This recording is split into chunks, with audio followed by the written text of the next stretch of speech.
Hello दोस्तों, कैसे आप लोग सभी। मैं निखिल अरोड़ा, आपका दोस्त, आपका साथी। आप देख रहे हैं निखिल अरोड़ा ऑफिशियल। मंडे के दिन बाजार के अंदर क्या क्रैश कंटिन्यू रहने वाला है या फिर मार्केट के अंदर रिकवरी होने वाली है।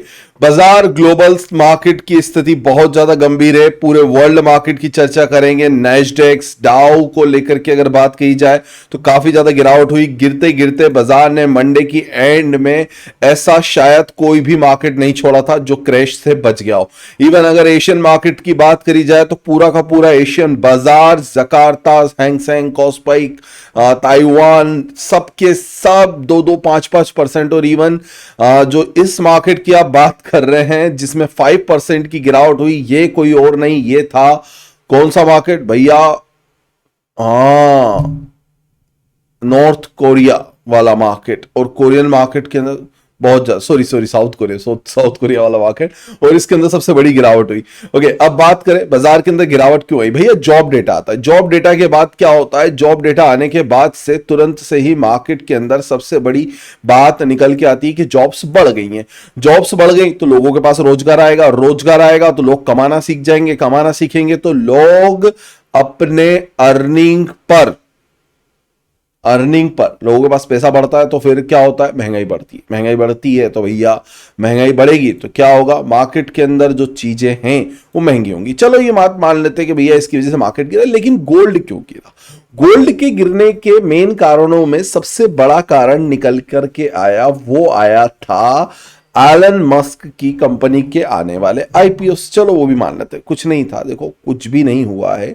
अगर मार्केट में आप सिर्फ एक टेक्निकल फंडा देखेंगे तो बाजार के अंदर गोल्ड पिछले कुछ दिनों से कंटिन्यूसली गिरता ही जा रहा था और उसको सिर्फ एक वजह चाहिए थी कि भैया हाँ जॉब डेटा आ गया। जॉब डेटा आने की न्यूज पर ही 6 बजे की टिक पर ही मार्केट के अंदर गिरावट हो गई थी और जॉब डेटा ही मेन कारण बना। बट कितना गिरेगा भैया, गिरने की भी एक हद होती है। वैसे कहा जाए तो इंसान के और बाजार के गिरने की कभी कोई हद नहीं होती, लेकिन फिर भी हम ये उम्मीद करते हैं कि मार्केट ने चलो गिरावट दिखा दी। अब अगर मार्केट की पिछली इस रेंज को देखोगे तो गोल्ड के अंदर क्या हुआ था। सबसे पहले शुरुआत में गोल्ड से कर रहा हूं क्योंकि 4350 से लेकर के 4100 तक गोल्ड चला गया था, यानी मार्केट करीब करीब इस रेंज में आया था। अभी फिलहाल गोल्ड ने क्या करा, वापस से उसी रेंज को रिट्रेस करने की कोशिश करी। सोने चांदी के बाजारों के अंदर जो गिरावट हुई वो कितनी सस्टेन्ड होती है।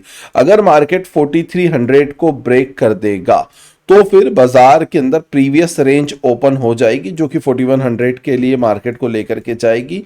अगर मार्केट ने नहीं करा और खुदा ना खास्ता यहीं से रिकवरी दिखा दी तो मैं आपको क्लियर कह दूं कि बाजार अपनी इन दोनों हॉरिजॉन्टल लाइन वाले रेंज को क्रॉस कर देगा और ज्यादा नहीं तो 4500 आपको 2 से 3 दिन के अंदर नेक्स्ट वीक में वापस से रिट्रेस करेगा। लेकिन उसके लिए मार्केट की होल्डिंग लाइन होनी चाहिए 4300 की, जो कि काफी ज्यादा इंपॉर्टेंट है। ये बात रही गोल्ड के साथ में। तो गोल्ड के अंदर अभी फिलहाल की कंडीशन में बाजार गिरा हुआ है तो हम गिरा हुआ समझ रहे, लेकिन रिकवर करेगा तो 4500 तक रिकवर कर जाएगा, ये बात मेरा मानना है। अब देखिए हुआ क्या, एक्चुअल में सिल्वर के साथ में सबसे बड़ा ट्रैप जोन क्रिएट हुआ। ग्लोबल मार्केट गिर रहा था, मेटल सारी गिरी हैं और मेटल्स के अंदर सब दूर गिरावट हुई है, मेटल पूरा मार्केट गिरा है। तो सिल्वर ने $70 के स्ट्रॉन्ग लेवल को ब्रेक कर दिया है। अब सिल्वर के अंदर जो पिछला प्रीवियस सपोर्ट था उसके अकॉर्डिंग अगर मैं देखूं तो $64 का लेवल निकल गया था। अगर सिल्वर अपने इस रेंज में रहती है तो एक बार रिकवर करके $70 को टच करेगी और फिर डाउन ट्रेंड दिखाने की कोशिश करेगी जो कि $64 तक का है। तो सिल्वर के लिए नेक्स्ट वीक जो है वो कंसोलिडेशन से भरा होगा। जब तक $70 के ऊपर निकल करके होल्ड करके रिवर्सल ना बना ले तब तक के लिए सिल्वर में कोई बड़ी तेजी नहीं है।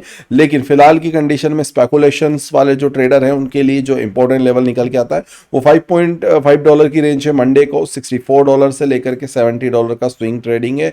अगर कोई बड़ी न्यूज आती है, अगर कोई अच्छी न्यूज आती है तो फिर सिल्वर के अंदर हो सकता है कि एक रिकवरी मूवमेंट दिख जाए। जब तक नहीं दिख रहा तब तक नहीं दिखेगा। देखिए यूएस मार्केट के अंदर स्थिति क्या हुई, यूएस 100 को चर्चा करना ज्यादा जरूरी है क्योंकि यूएस 100 में क्या हुआ था, ये मेरा एक सपोर्ट लाइन था 30,000 का। अगर आप देखेंगे भी तो ये मैंने पहले से ड्रॉ कर रखा था। इसको ब्रेक करने के बाद यूएस 100 कंटिन्यूसली वन वे गया।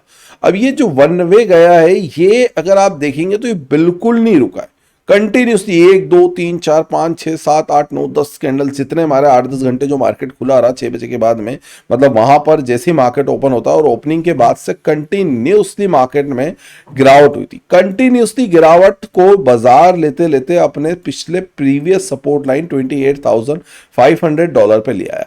अब अगर आप देखेंगे मार्केट ने बढ़ना चालू करा था यहां से $25,000 के आसपास से, मार्केट $25,000 से बढ़ते बढ़ते $30,000 पर आया था। मार्केट अपने सपोर्ट नीचे की तरफ दो जगह छोड़ के आ गया, 27 पर और 25 पर। हो सकता है कि एक बार या तो 27 का लेवल रिट्रेस करे या 25 का रिट्रेस करे। अगर मार्केट ने ऐसा करा तो इसका प्रेशर ग्लोबल मार्केट पर सब दूर पड़ेगा, लेकिन आपकी जेब पर ना पड़े, इसीलिए आप मेरे साथ में ट्रेड कर सकते हैं। ऊपर दिए गए नंबर पर मुझे मैसेज करके, इंडिया में अगर हैं तो आपके लिए FIO रजिस्टर्ड एक्सचेंज पर वेलकम है, और मैंने कुछ इंपॉर्टेंट एक्सचेंज की लिंक जो है आपको डिस्क्रिप्शन में दे रखी है, तो वहां पर जाकर के भी आप अकाउंट ओपन कर सकते हैं। जिसको XAU USD फॉरेक्स गोल्ड के अंदर ट्रेड करना होता है, उसके लिए इंडिया के अंदर वैसे तो पॉसिबिलिटी नहीं हो पाती है, तो वहां पर हमारे पास में इंडिया का FIO रजिस्टर्ड एक्सचेंज है, जिसमें आप गोल्ड के टोकन पे ट्रेड कर सकते हो, और आपकी गोल्ड के टोकन की ट्रेड काफी अच्छी रहती है, क्योंकि सिमिलरली प्राइस वैल्यू आपको मिल जाता है। अब बात करें भैया एक ऐसे बाजार की जिसको लेकर के मार्केट के अंदर और भी ज्यादा चर्चा थी,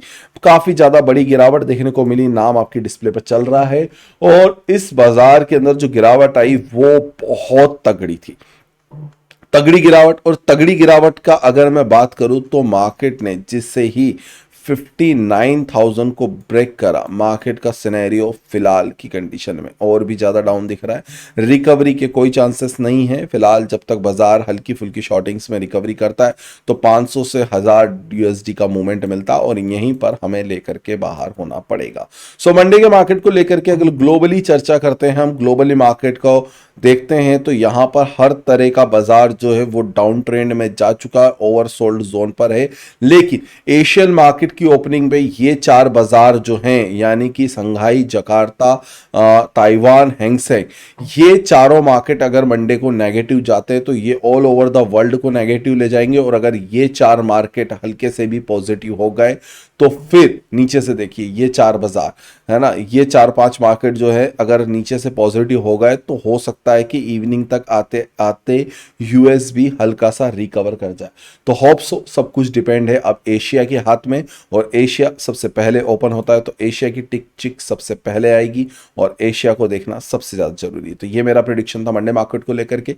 लेकिन ट्रेड करें अपने रिस्क के आधार पर, अपने सेंटिमेंट्स के आधार पर। ट्रेड करने के लिए सबसे पहले अपने आप की सोच समझ और परख होना जरूरी है, किसी के कहने के अनुसार ट्रेड नहीं होती। और ट्रेड करने के लिए अगर आपको एक अच्छा मेंटर चाहिए तो उसके लिए मैं आपके साथ में 24/7 बना हुआ हूं। बस आपको क्या करना है, नीचे दिए गए नंबर 9301723368 पर मैसेज करना है for all over the global market and the world market. Thank you for watching this video. फिर होगी दोबारा मुलाकात, तब तक के लिए आप सभी का बहुत बहुत धन्यवाद। Stay connected always here on your on channel Nikhil Arora official. Thank you for watching this video.